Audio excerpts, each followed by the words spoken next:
Condemnation. Sabi natin, no condemnation. No condemnation. Ang salita pong condemnation, ito po ay ginagamit po sa court law o law of court na ng mga judges na nagbibigay ng sentensya sa mga taong na patunayang sila po ay guilty. Pag sinabi pong condemnation, ito po ay judicial term. At ito po ay opposite ng justification. Pag sinabing condemnation, ang isang tayo na patunayan nagkasala, ikaw ay mayroong final verdict o guilty. Ang iyong kaparusahan. Pag sinabing justification, pinawalang sala. So, ito po ay judicial term din. So mga kapatid, napakahalaga na naintindihan po natin na lahat pala ng nangyayari sa buhay ng tao, ang pinaka-deepest root of all problem natin ay pinagmumulan ay condemnation. So pag may condemnation, nagkakaroon ng fear. Pag may fear, mayroong stress. Pag may stress, may manifestation of the curse. Ano nga yung manifestation of the curse? Sickness, poverty, and death. Ano yung manifestation of the curse? Sickness, poverty, and death. So kailangan ma-overcome natin at maugat natin yung pinagmumula ng lahat ng bagay na yan. So ang pinaka-root problem, mga kapatid, ay condemnation. So kaya kung tayo magiging malaya sa condemnation, magiging malaya ka sa fear, malaya ka sa stress, at malaya ka sa manifestation of the curse. Amen? Amen o ba? So napakahalaga po. Ngayon, araw na ito, pag-usapan natin how to overcome condemnation. Halimbawa, paglabas niyo ng church, o pagawin natin ng bahay, inatake po tayo ng spirit of condemnation. Paano mo yan i-overcome? Paano mo i-deal? So pag-usapan po natin ng isang tao na very famous sa Bible, kilala nyo. Itong tao na ito, little man, short man, but he encountered a big God. Maligit na tao, pero na-encounter niya ang napaka-makapangyarihan Diyos. Amen? Luke chapter 19 verse 1 to 3. Ang sabi niya, Jesus entered Jericho and was passing through. So si Jesus Christ ay dumaan po sa Jericho at nadaanan niya itong si Zacchaeus. Ang sabi ng verse 2, a man was there by the name of Zacchaeus. He was a chief tax collector and was wealthy. So number 1, nakikita natin itong tao na ito na si Zacchaeus, mga kapatid, siya po ay chief tax collector. Anong kanyang kalalagayan? Chief tax collector. Ibig sabihin, meron siyang position sa Roman government. Siya po ay may posisyon. So, hindi siya ordinaryong mamamayan. Siya po ay kilala. And siya po ay wealthy. Sabi natin, wealthy. Sa ibang translation, siya po ay rich people. So, mga kapatid, ito pong tao na ito, meron po siyang power, meron po siyang position, at meron din po siyang pera. Siya po ay wealthy na tao. Pero may kulang sa buhay niya. So kung minsan po mga kapatid, tayo po, pag tinignan natin yung mga taong mayayaman, yung baba parang kuminsan pagka hindi mo naintindihan yung love ng God sa buhay mo, mag-question sa Lord o ma-insecure, bakit sila pangit ang buhay, pangit ang ginagawa, yumayaman, bakit sila ganun ang ugali nila, papangit ang ugali, pero bakit ang yayaman nila? So, pwede meron tayong mga ganung question na sa puso natin o may inggit o may parang sabihin natin hinahanap. Ano?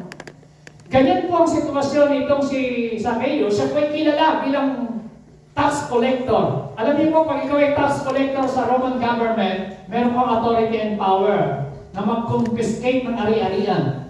Halimbawa, ang binabayaran ng tao, halimbawa ay 5% yung kanilang tax. Pag ikaw ay chief tax collector, meron kang authority na pwede mong gawing 10%. At pag hindi nakabayad, yung kanilang ari-arian pwede mong kuhanin. Ganun po yung authority niya. Kaya po siya yumaman. Kaya po siya kilalang kilala. Short man, little man, pero pag naglalakad, kilala ng mga tao. Yung tao na yan, mayaman yan. Tao na yan, makasalanan yan. Tao na yan, ano yan? Takot sila. Merong authority, may power. So, kilalang kilala. Sa araw, verse 3, sabi doon, he wanted to see who Jesus was. Amen ba? Amen. So, makikita niyo mga kapatid, itong tao na ito na mayaman, merong lahat, may position, may power, merong kulang sa buhay niya. Yes. Amen. So, hindi ibig sabihin may pera, hindi ibig sabihin mayaman ka, kompleto ka na. Hindi ibig sabihin marami kang kotse, maganda bahay mo, hindi ibig sabihin marami kang naipon sa bangko, hindi ibig sabihin ikaw ay maraming mga bank account, marami kang mga negosyo, marami kang mga investment, ay kumpleto ng buhay mo. Itong tao na ito, mayaman, cheap, may position, pero may hinahanap siya. Ang hinahanap niya, si Jesus sa buhay niya. Amen. Amen ba? Sabi ng verse 3, he wanted to see who Jesus was. Naririnig niya, kasi po itong tao na ito, alam ko, naririnig niya na si Jesus ay nagpapagaling. Naririnig niya na si Jesus nagpapalaya. Naririnig niya na si Jesus ay naparito not to condemn the world, but to save the world. Alam niya yan. So kaya hinanap niya itong Jesus na yan. Kaya lang may problema siya. But being a short man, sabi niyo short man. Short man. Short. Short. Little. Short. Maliit. Punano. He could not because of the crowd. Imagine, pag sinabing crowd, 1,000 ang tao. Hindi siya pwedeng makipagsiksikan, hindi siya mapapansin ni Kristo kasi malingkit siya. Imagine kung napapaligiran ka ng mga taong matataas, hindi ka na makikita. Nakita niyo mo ba? So, kailangan meron siyang i-overcome sa paglapit niya sa Panginoon. Number 1, kailangan i-overcome niya yung crowd. Sabi natin crowd. So, pag lumapit ka kay Jesus, nagkaroon ka ng desire. Sabi doon, he wanted to see Jesus. So, number 1, kailangan ka magkaroon ng desire to see Jesus. Sabi niyo, desire to see Jesus. Kung meron kang hinahanap sa buhay mo, meron kang emptiness, meron kulang, parang may pera naman ako, pero bakit may kulang? May bahay naman ako, pero may kulang. Meron naman akong negosyo, pero may kulang. Meron ako ng lahat ng material na bagay, may kulang. May kulang sa buhay mo. Walang iba kundi si Jesus. Amen. Bakit? If you have Jesus in your life, you are complete in God. Amen? Because Jesus is the answer to all our problems. Jesus is the answer to all our longing. Christ is the answer. So kaya, siya kabila ng kanyang kalalagayan sa buhay, may kulang sa buhay niya, si Jesus. Amen. Salamat po tayo. Lahat ng narito, natuklasan na natin si Jesus? Amen. Palakpakan natin si Lord. Amen? Amen? So nakita niyo po, itong si Zacchaeus, ang dapat niyang number 1 i-overcome yung crowd, yung tao sa paligid niya. So sa paglapit sa Panginoon, may i-overcome ka. Number 1, yung crowd, yung mga tao sa paligid mo, sasabihin sa iyo, ay, ikaw pala yung nagpunta sa born again ka na pala. O, may dalang pang Bible, lalagpas ka sa langit yan. O, gano'n. Dapat i-overcome mo ang mga tao sa paligid. Amen? Pangalawa, dapat mo i-overcome ang pagiging short man. Ano ang pagsabihin ng short man? Maliit. Alam niyo, di ba sabi ng Romans 3:23, for all have sinned and for short. Lahat tayo short. Alam niyo ba? Wala namang malaki sa atin eh. Lahat tayo short sa tingin ng Diyos. Amen. Sabihin, walang karapat-dapat, walang matuwid, wala kahit isa. Ang kailangan natin ng Panginoon. Amen? Amen ba? Okay, number 4, verse 4. So he ran ahead and climbed a sycamore fig tree to see him, since Jesus was coming that way. Tingnan nyo, kung si Kristi dadaan, kailangan itong si Zacchaeus, umakyat siya sa puno para makita siya at mapansin. Amen ba? Amen. Meron siyang ginawa. Umakyat siya. Kaya pagdaan ni Kristo, kahit siya'y malinggit, nakita siya. napansin siya. So saan siya doon pumunta? Kung saan dumadaan si Jesus. Mga kapatid, may lesson dyan. Dapat pumunta ka kung saan dumadaan si Jesus kasi kung saan naroon si Jesus, there is blessing. Amen. Amen. Ako naniniwala, hindi magbubuhos ng blessing ang Panginoon kung pupunta ka sa club. Correct.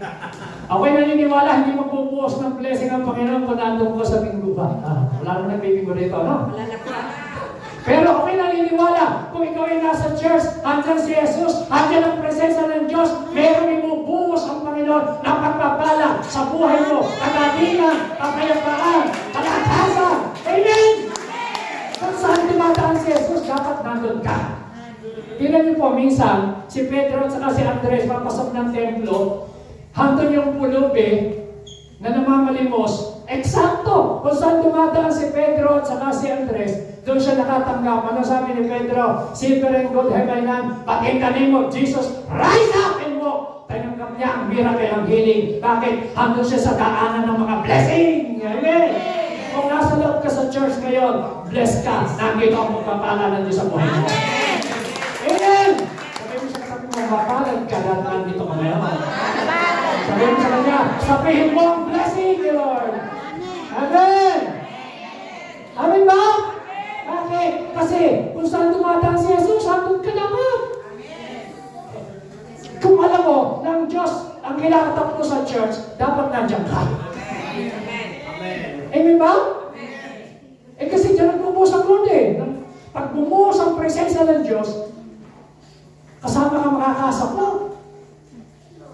Oh, hisakto, since Jesus was coming that way, sabi niya sa kayo, alam ko na, dito ako.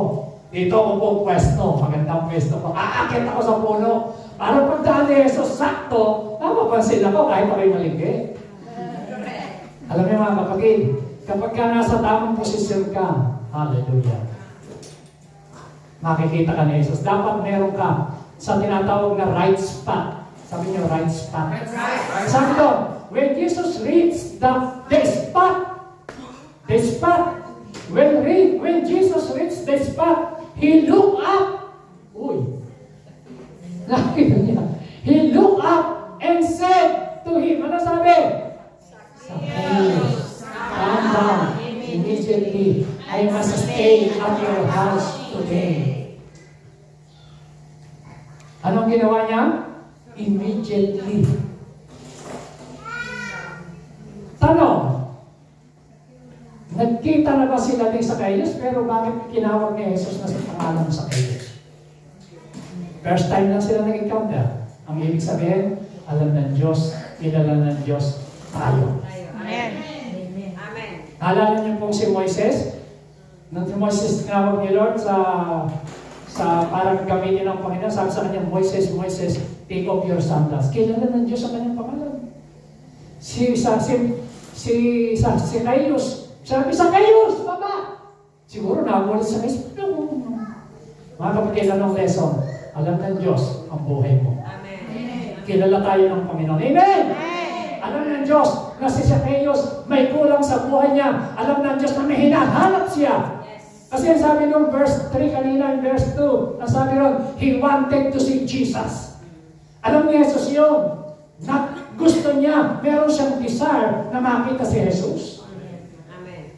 At kaya po, ito namang si Jesus Christ, alam din niya na itong si Zacchaeus,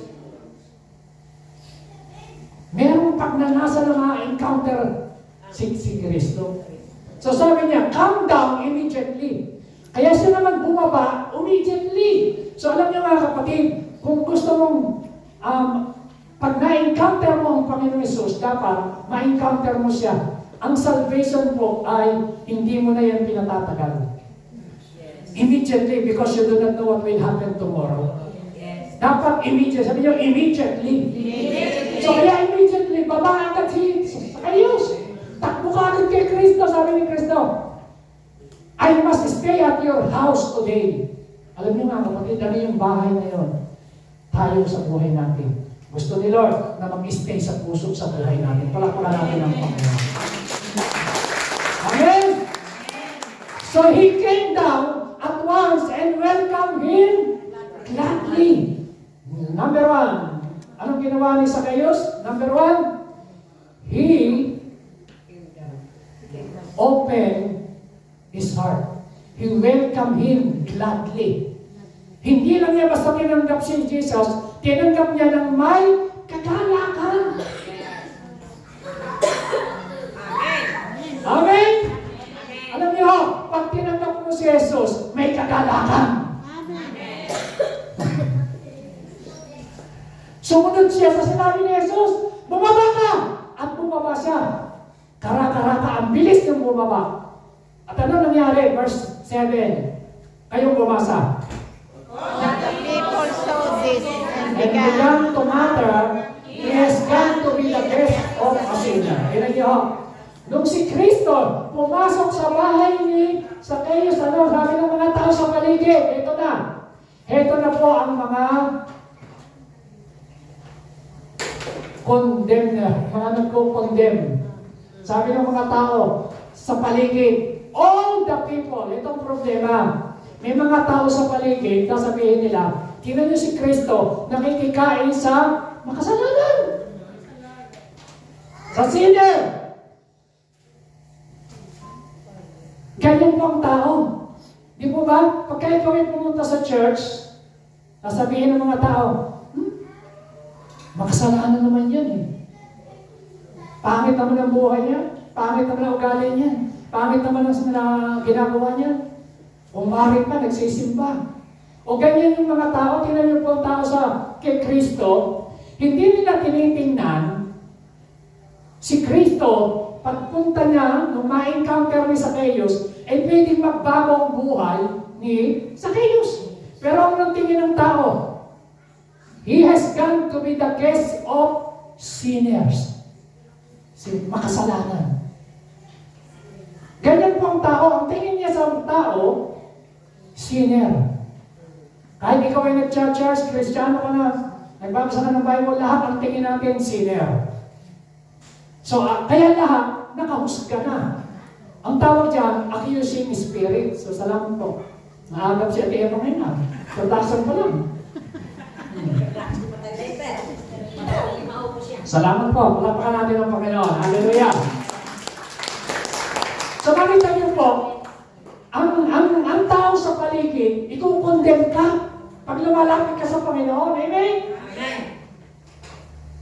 Kaya sabihin mo sa katabi mo, mag-ingat ka sa tao sa paligid. Mag-ingat ka. Bakit? Sila yung nako-condemn. Ingat ka sa tao. Sila yung nako-condemn eh. Tingnan niyo po, sa halip na matuwa, ang pag-usapan ay si Kristo. Si Kristo na matuwid, walang kasalanan, si Kristo na banal, si Kristo nagpapagaling, si Kristo nagpapalaya. Pumunta sa bahay ni Zacchaeus, sigurado may mangyayari. Eh hindi anong usapan, anong bulong-bulungan, anong headline? Ha? Si Kristo pumunta sa bahay ng makasalanan. Eh bakit? Nakita niyo, nakahatol ka agad ng tao? Amen ba? Nakahatol ka agad, nakakumbina agad. Pero si Zacchaeus, anong ginawa niya? Verse 8. But Zacchaeus stood up and said to the Lord, sabi niya, Lord, nakita niyo po, tinawag niya dito sa verse 8 na Lord. Sabi niyo, Lord. Lord. At hindi lang minsan, 3 beses, Lord. Look, sabi niya, Lord, here I now, I give a half of my possession to the poor. And if I have cheated anybody out of anything, I will pay back 4 times the amount. Tingnan niyo po, listen.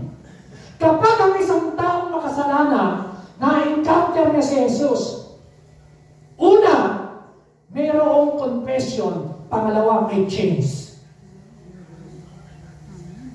Amen? Amen. May pagbabago. Sabi ni Zacchaeus, si Kristo hindi siya kinondemn. Si Kristo hindi siya ginjudge. Hindi niya sinabing, Zacchaeus, magsisi ka kasi dahil sa iyong ginawang pangungurakot, pagnanakaw ng tax, ng bayan, yumaman ka, hindi niya sinisi, hindi niya ipinamukha yung kanyang kasalanan, hindi niya binalikan yung background ni Zacchaeus. Sa halip, itong si Jesus Christ, ipinadama niya yung kanyang love, grace, and mercy kay Zacchaeus. Pero anong naging bunga nung na-encounter ni Zacchaeus si Jesus?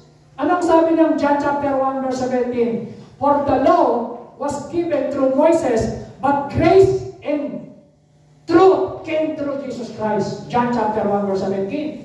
So, pag na-encounter mo si Jesus, na-encounter mo ang grace and mercy. Amen? Palakpakan natin ang Panginoon.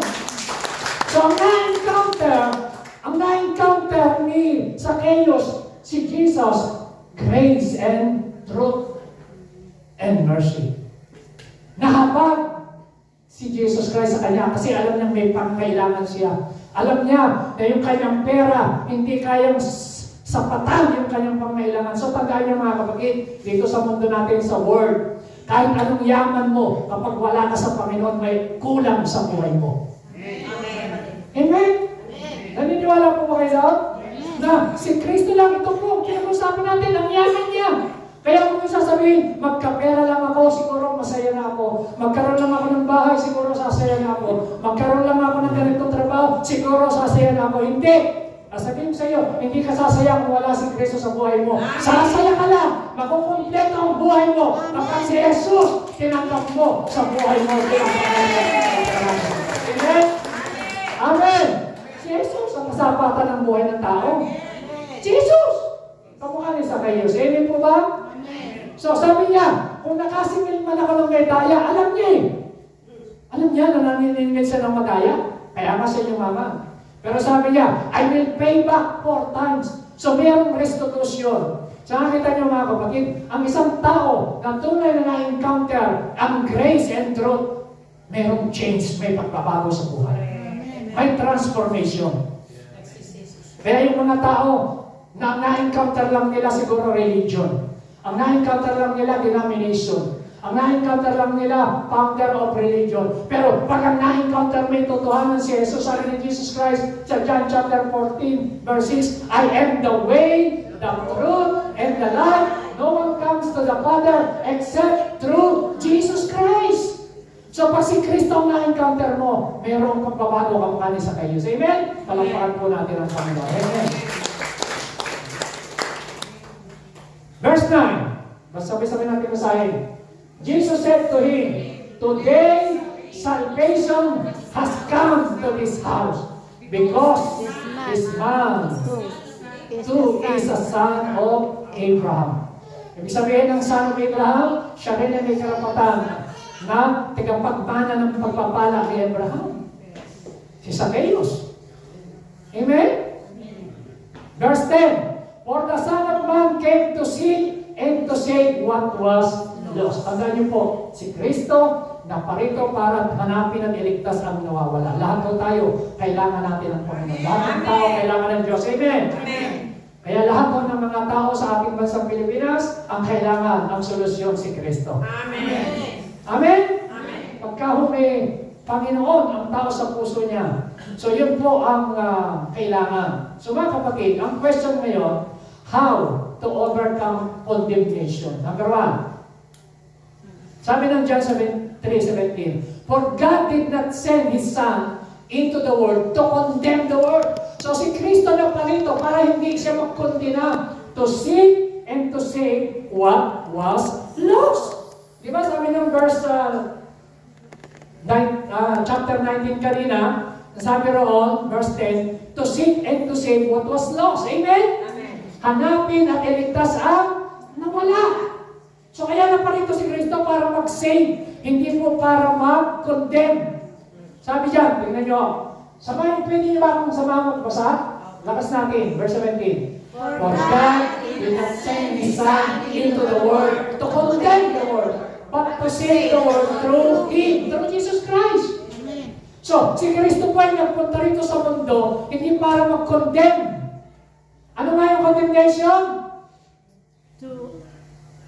Hindi para mag-condemn sa tao. alam niyo po yung condemnation, ito po yung final verdict, ito po yung sasabihin na tayo ay guilty dahil sa ating mga kasalanan. Hindi ho. Naparito tayo si Kristo para iligtas tayo sa ating mga kasalanan. Amen? Para tubusin tayo sa ating mga kasalanan. Naparito si Kristo not to condemn, but to save the world. Pero mayroon pong verse 18 ang sabi niya, whoever believes in Him is not condemned. Tayo po may mananampalataya? Amen. Lahat ng believer naniniwala kay Kristo, taas ang kamay. Amen. Ano sabi? Ito pong verse 18. Yung verse paragraph na yan para sa iyo. Ano sabi? Basahin nga po natin. Whoever believes in Him is not condemned. Ito, may karugtong. But whoever does not believe is not condemned already because he has not believed in the name of God, one and only Son, Jesus Christ. Makinig kayo, makita nyo, dalawang parte. Lahat ng mananampalataya kay Kristo, whoever believes in Him is not condemned, past tense, with ed. Past tense. Wala ka ng hatol. Wala kang judgment. Pero kung hindi ka mananampalataya, condemned already kahit buhay pa. Naintindihan niyo ba yan? Naintindihan mo ba yung verse? Yes. Condemned. Pag sinabing condemned already, past tense. So ang tao pala na hindi mananampalataya, kung hindi nakikilalanin si Kristo bilang Panginoon tagapagligtas, condemned already. Pero kung ikaw ay kinilala mo na si Kristo, yun ang sinasabi ng Romans chapter 8 verse 1, Therefore, there is no more condemnation for those who are in Christ Jesus. Pag na kay Kristo ka, there is no more condemnation. Amen? Amen. Those who are in Christ Jesus. Those who are in Christ Jesus. But those who are out, may condemnation. But those who are in, no more condemnation. Ano yung condemnation? Wala nang pag-handle sa iyo, wala nang judgment. Amen? Amen. Hindi yung kamukha ng judgment sa unbeliever. Ang sabi ron, but whoever does not believe is stand condemned already because he has not believed in the name of God. Pag hindi daw tayo naniwala na nagpalataya, may hatol na tayo kahit buhay pa. Anong hatol ng tao? Patungo sa kapahamakan. Kapag hindi natin tinanggap at kinilala yung ginawa ni Kristo. So mga kapatid, naintindihan niyo po ako? Napakahalaga po niya. Number one, rely on the truth of God's Word concerning your complete victory over condemnation. Kapag ka dumarating sa iyo ang condemnation, number one, dapat mong paniwalaan ang salita ng Panginoon. Amen? Alam niyo, minsan, hindi natin may iwasan na mayroon talagang spirit of condemnation tayo ma-encounter. Minsan, pumunta ka lang dyan sa kitchen, ma-encounter mo yun. Di ba? Iko-condemn ka sa labas, paglabas ng church, pagpunta naman ng trabaho, mga kasamahan natin, kaibigan natin, may tatawag sa telepono, ang dala-dala spirit of condemnation. Ano yung condemnation? Nasabi, hindi ka na magbabago, wala kang ginawang matino, hindi ka karapat-dapat, ikaw ay kulang, you are not enough, ikaw ay kapos, hindi ka fit. So, wala kang magagawa, hindi ka natitino, puro negatibo. Ang tawag dyan, condemnation. Amen? Ngayon, pag na-encounter mo yan, ano dapat mong gawin? Rely on the truth. Sabi ko natin basahin.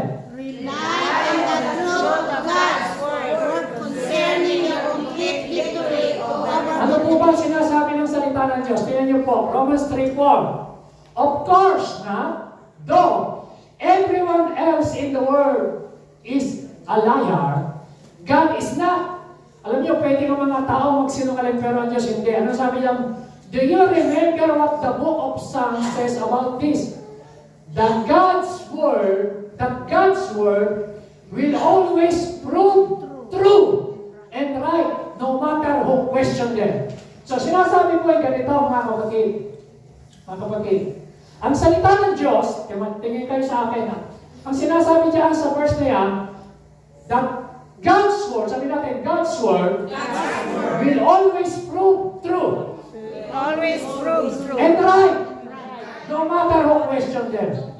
Alam niyo, paniwalaan natin na sinasabi ng salita ng Diyos, na ano sinasabi ng salita ng Diyos, it is finished. Pinagtagumpayan ni Kristo, tayo pinatawag, tayo hinugasan, at binili ng dugo ni Kristo. Amen? Amen. So, ano man ang sinasabi ng kasinungalingan ng tao raw sa mundo, pero kung ano ang sinabi ng salita ng Diyos, iyon ang paniwalaan natin sapagkat iyon ang totoo. This is true and right. Palakpakan natin ang Panginoon. Amen? Amen ba? Totoo. So, pagka meron kang nararanasan na condemnation, balik ka. Ano ba sinasabi ng Word of God? Ang sabi ng Word of God, I am forgiven. Sabi nyo, I am forgiven.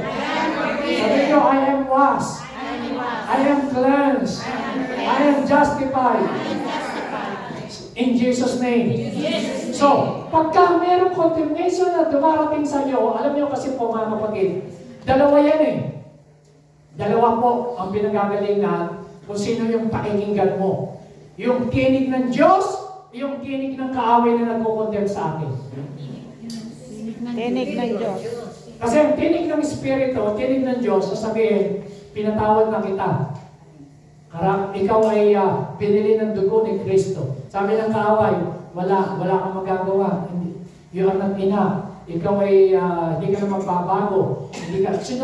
Depende kasi yan sa pakikinggan mo. Hindi ka nagagaling. Hindi ka natataba, hindi ka napapayat. Paulit-ulit yun eh. Hindi ka nagaganda, hindi nakikinis ang iyong mukha. Huwag ka na magpapaya. So, maraming condemnation, puro pangit. Ngayon, depende sa iyong pinakikinggan. Pero kapag ang pinakinggan ng Word of God, that's God's Word will always prove true and right. Amen. No matter who question them. Amen. Kahit ano pa sabihin ng tao sa paligid, basta kung ano sinabi ng salita ng Diyos, dito ako. Hindi yung sinabi ng tao. Kung ano sinabi ng Word of God. Bakit? Heaven and earth shall pass away, but the Word of God shall not pass away. So, pag sinabi ng salita ng Diyos, you are healed by the stripe of Jesus Christ. Magaling ka talaga. Amen. Pag sinabi ng salita ng Diyos, meron kang sakit, may karamdaman ka, pero sinabi niya, by the stripe of Jesus, you are healed. You are healed. That's true. Amen? Pag sinabi ng salita ng Jesus, pinalaya ka sa pamamagitan ni Kristo, pinalaya ka talaga. Amen. Yes, kung ano sinabi ng salita ng Diyos. Yan ang sinasabi diyan, no matter who question them, sino ba nagpo-question? Wala. Bakit? Yan ang sabi ng Word of God. No justification by works of law. Alam niyo po, yung mga law, hindi tayo ma-justify dyan eh. Sabi ko sa inyo, yung salitang justification is judicial term. Sa Tagalog, pinawalang sala. Sabi niyo, pinawalang sala. Pinawalang sala. Ang ibig sabihin ng justification, to declare that you are right before God. Ikaw ay nadeklara sa harap ng Diyos na you are right. Amen? Amen. O, basahin natin ang Galatians 2:16. Everybody. Yet, everybody. We know that the person Is not justified by works of the law, but through faith in Jesus Christ. So we also have believed in Christ Jesus in order to be justified by faith in Christ, and not by works of the law, because by works of the law, no one will be justified. Amen. Amen! Wala raw pong ma-justify by works of the law. By works, na-justify tayo by faith. Sabi niyo, by faith in Jesus Christ. In Jesus Christ. So hindi ho by works. Alam niyo yung mga tao, by works. Works. Sino ba ang nakatupad? Sabi nila, Pastor, basta wala akong ginagawang masama, basta mabuti ang ginagawa ko, pero ayaw nilang kilalanin yung ginawa ni Jesus. By works yun, hindi ka ma-justify. Ang justification, by faith, through faith in Jesus Christ. Amen. Yan ang sabi ng Bible. Hindi ako may sabi. Amen o ba? Amen. Kasi yung mga tao, ang katwiran, by works, basta wala akong ginagawang masama, siguro pupunta naman ako sa Lord. Sino may sabi? Sabi mo, pero hindi yan ang sabi ng Word of God. Sabi ng Bible, Ephesians 2:8 and 9. Ang sabi ron, we are saved by grace through faith, not by works. So that no one can boast. Para walang makapagyaman. Ibig sabihin, ang salvation by grace through faith. So kaya sinasabi siya, no justification by works of law. Hindi sinasabing masama ang law. The law is good. The law is holy. The law is just. Pero ma-justify ka by faith through Jesus Christ. Amen. Palangkahan natin ang Panginoon. Hindi by works. Amen? Naintindihan po ba ako? Amen. Hindi by works. By faith. Sabi ron, because by works of the law, no one will be justified. Okay, paano tayo napawalang sala? Ayan, Romans 8:33-34. It is God who justified. Ano sabi ng verse 33? Who shall bring any charge against God's elect? It is God. Sabi niyo, it is God. Who justifies. Sino nag-justify? Sino nag-justify? Sabi natin, it is God who justifies.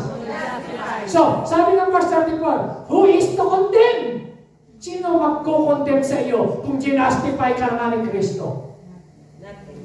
O halimbawa, sa hukuman, nagkasala isang tao, yung pinaka-judge ay nagbigay ng sentensya. O sige, yung tao na yan, yung pinakamataas, pinawalang sala na yan. O ano na nangyari sa iyo? Wala ka ng kasalanan. Uwi ka na. Galing ng Netherlands. Pinawalang sala eh. Di ba? Ang tawag ko, justification. So, ang sabi nun, it is God who justifies. Mga kapatid, hindi si pastor. Ang nag-justify sa atin si Lord. Oh, yung gusto makipag-debate at makipagtalo, makipag-argument, eh si Lord ako, sabi nyo. Eh si Lord ang mag-justify, hindi naman ako eh. It is God who justifies. Amen? Who is to condemn? Christ Jesus is the one who died. Eh siya ay yung namatay. Siya yung nabuhay. At hindi lang siya basta nabuhay. Nakaupo sa kanan ng Ama, who indeed is interceding for us. Alam niyo po kung ano ini-intercede? Ipinapanalangin ni Kristo na tayo maintindihan natin na no more condemnation for those who are in Christ Jesus. Palakpakan natin ang Panginoon. Yes! Pinapanalangin ni Kristo na itong mga tao na ito maintindihan, no more condemnation. Wala nang pag-uusik ng ating sariling budhi. No more condemnation. Mga kapatid. Number 2, be quick to act on the Word of God anytime that you miss the mark. Halimbawa, nagkasala tayo, nagkamali. Siyempre, ang karugtungan, condemnation eh. Amen ba? Amen. Tama ba yun? Halimbawa, biglang nagdadrag ka, kinat ka. Minsan, nakapagmurang. Ang karugtungan, condemnation. Masabihin ni Satanas, uy, papunta ka pa naman sa Diyos, nagmura ka. Di ba? Ang tawag doon, you miss the mark. Okay? Halimbawa, biglang nagalit yung amo mo, o kaya pinagsabihan ka, be quick to act on the Word of God anytime that you miss the mark.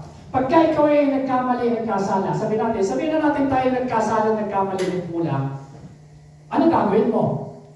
Ito, number 1, dapat na gawin, 1 John 2 verse 1, basahin niyo po.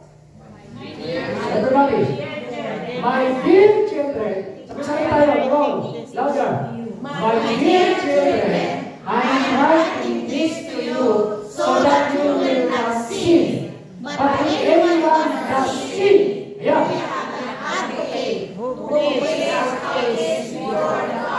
He is Jesus Christ, the one who is truly righteous. Amen. Okay, ganito yun. Halimbawa, halika brother, sandali lang. Halika brother,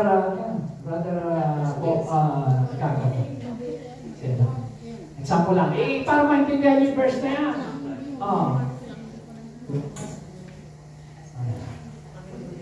Isa pa. Basta. Ayun, brother. Yeah, tatlo. Okay, para malina. Okay, halimbawa, si Halimbawa si Brother Bonnie, si Brother Bonnie nagkasala. No? Nagkasala. Ngayon, si Jesus Christ, halimbawa lang ha, bis masabing si Jesus to. Example lang, illustration lang, para maintindihan yung verse na yan. Amen ba?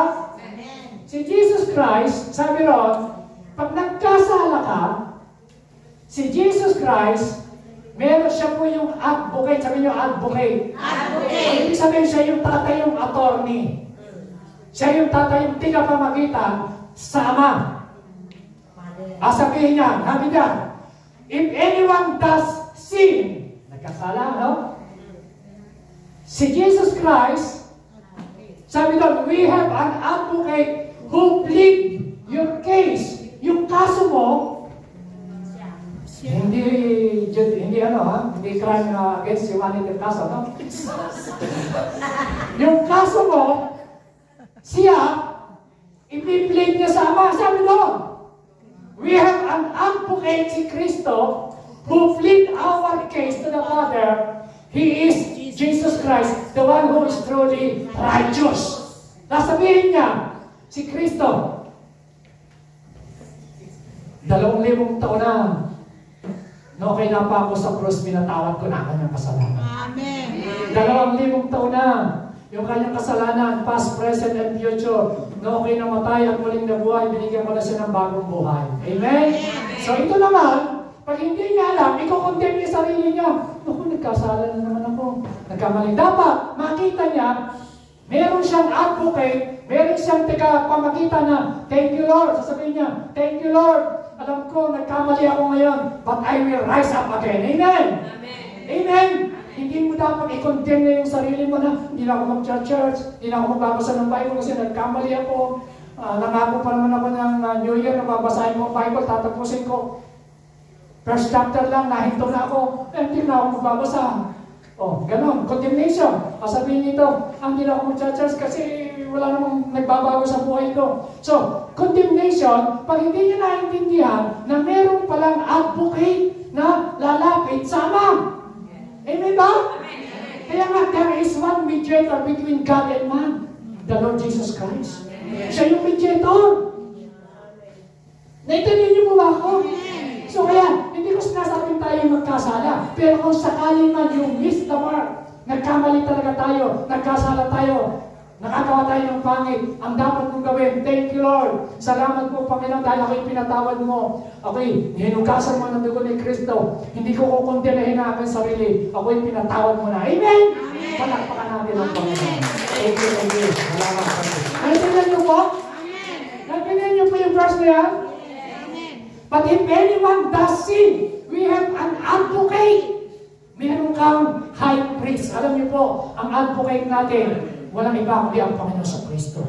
Siya yung nakikiplead sa Ama. Alam niyo po kung si Satanas, ang tawag sa kanya, accuser of the brethren. Siya naman yung pumupunta sa Ama na nag-accuse. Revelation 12:10. Di ba sabi ron na si Satanas, day and night, pumupunta sa Ama, ina-accusahan yung mga nagkakasala. Pero, ang maganda, meron tayong Kristo. Si Kristo, siya naman ang nagpiplead sa ating mga kaso. Pag may pagkakamali, may pagkukulang tayo sa Ama. Palakpakan natin ang Panginoon. Kaya nga, nandun siya, nakaupo sa kanan ng Ama. Amen? Amen. Praise God. Hallelujah. Amen. Anong sabi ng Psalms 32 verse 5? Gusto ko basahin natin yung verse na ito. Ang sabi doon, finally, I confess all my sins to you, and stop trying to hide my guilt. I said to myself, I will confess my rebellion to the Lord, and you forgave me, all my guilt is gone. Mga kapatid, kung humingi ka na ng tawad sa Lord, pinatawad ka ng Panginoon. Palakpakan natin ang Lord. Amen? Hindi na kaya kung tinahin ang sarili mo.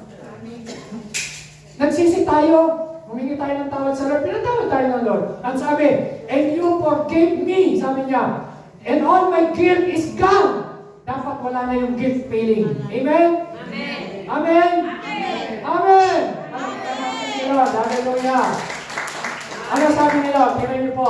Tinignan ko po sa 3 salin. Sabi niya, For I will be merciful toward their iniquities, and I will remember their sin no more. Alam niyo po ba, pagka tayo humingi ng tawad sa Lord, yung ginawa ni Kristo 2,000 years ago, sabi ni Lord, I will remember your sin no more. Ang nakakaalala lang naman si Satanas at saka tayo Pero si Kristo sabi niya, I will remember your sin no more.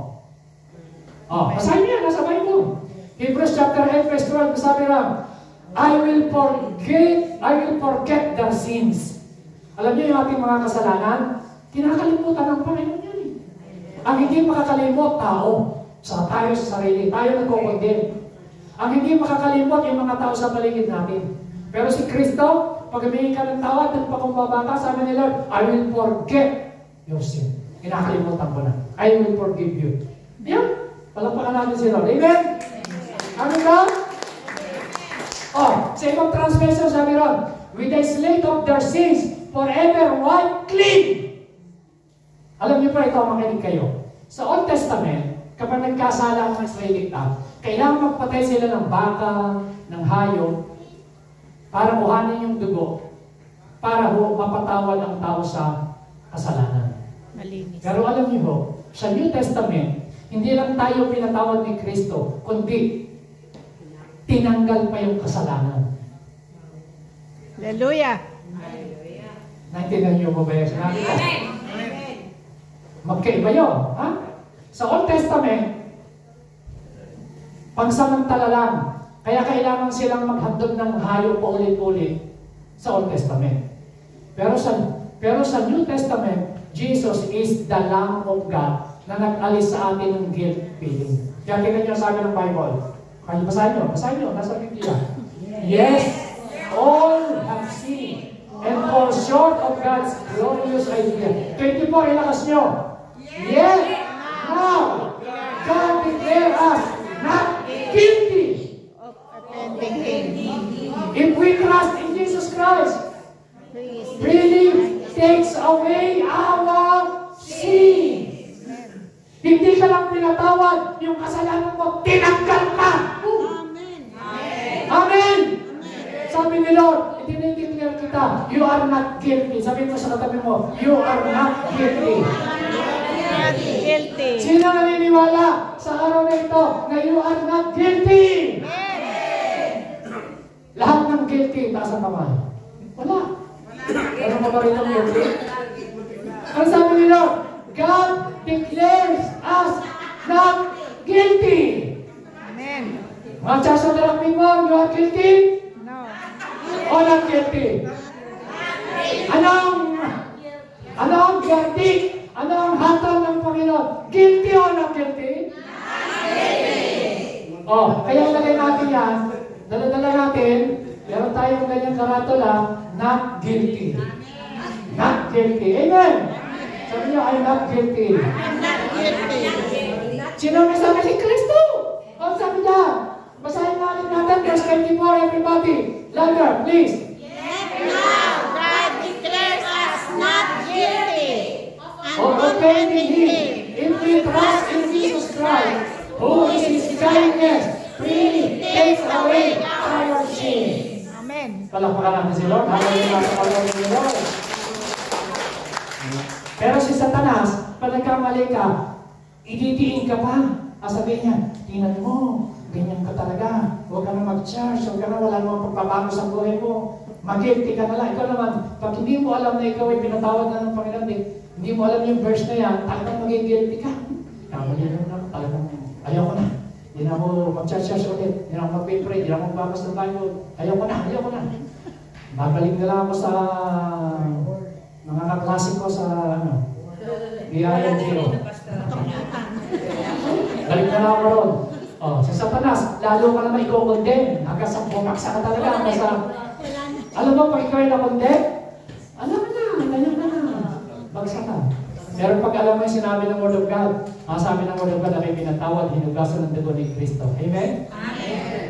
Malayo ka sa condemnation. Yes, nagkamali ka, pero meron akong advocate, si Kristo. Amen. Nagpiplit niya ang kaso ko, nilalapit niya sa Ama. Amen?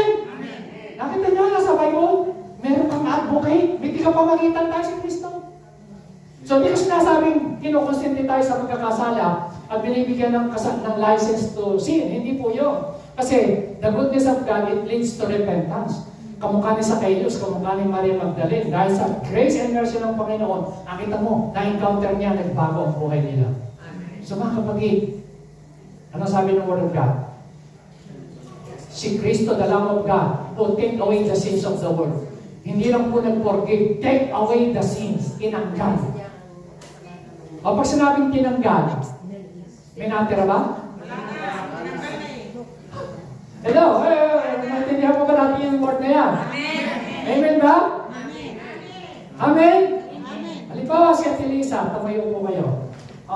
May yung notebook yung hawak. Hawakan nyo. Ayan. Halimbawa sinabing tinanggal. Nasa inyo pa ba?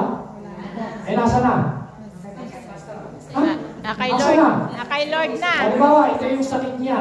Sakit. Anong sakit? Ang sabi ron, take away the sins of the world. Kasi ang epekto ng kasalanan, death, sickness, poverty, yan eh. The wages of sin is death, but the gift of God is eternal. So sabi ron, si Kristo, Lamb of God, who takes away. May sakit pa ba kayo? Asa na? Napunta na kay Kristo. Yung kasalanan. O di, hindi ka nakasinner ngayon. Sinner o no sinner? Ha? No sinner. Alam ko natin si Lord. Amen? Kaya ang tama, ganito ho. Pagka ho kayo sasabihin natin, I was sinner before, but now I am saved by the grace of God. Hindi yung I am a sinner, hindi I am a sinner. I was. Ibig sabihin, I was a sinner, but I am saved by grace. Alam pala natin siya. Okay ba yun, ha? Yung I am a sinner, hindi mo pa naiintindihan yung ginawa ni Kristo. Tayo mong natin tumayo. Mukhang malingkit natin ninyo sa akin, kaya nagpag-usap na. Itutuloy ko na lang po ito. Dahil ito po ay 4. Meron po tayong 2 pa. Pero okay lang. Sapat na. Nakikita ko sapat na ito, no? Dahil ang tingin nyo na sa akin, mukhang hotdog.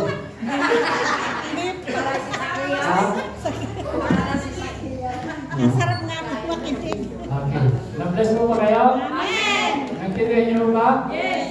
Mga kapatid, ang sabi ng Bible, He has delivered us from the dominion of darkness, transferred us to the kingdom of His beloved Son, redemption and forgiveness. Tingnan nyo, kapag tayo nanampalataya kay Kristo, number 1, He has delivered us. Sabi niyo, He has delivered us. He has delivered us. Past tense, delivered.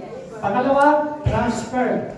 Pangatlo, redeemed. Pang-apat, forgiven. Amen. Yan ang ginawa ni Kristo sa atin.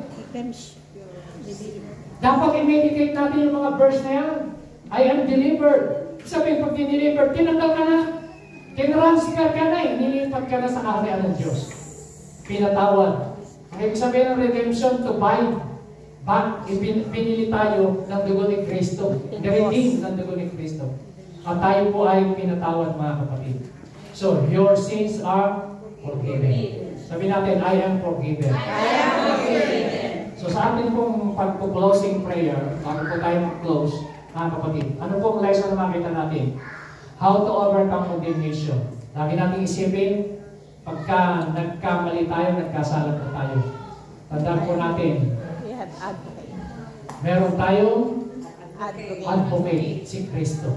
Lumapit tayo, sabihin natin, Lord, alam ko, 2,000 years ago, pinatawad mo na ako. Kung meron na akong pagkakasala, pagkakamali, hindi ka patapos sa akin. Tinuturoan ko pa ako, Panginoon. Alam niyo mga kapatid, sa totohanan, hindi patapos si Lord sa buhay natin. Amen? Amen? Tapos na yung ginawa ni Kristo. Pero sa buhay natin, hindi po siya tapos. Tinapos ni Kristo yung kanyang misyon para sa atin.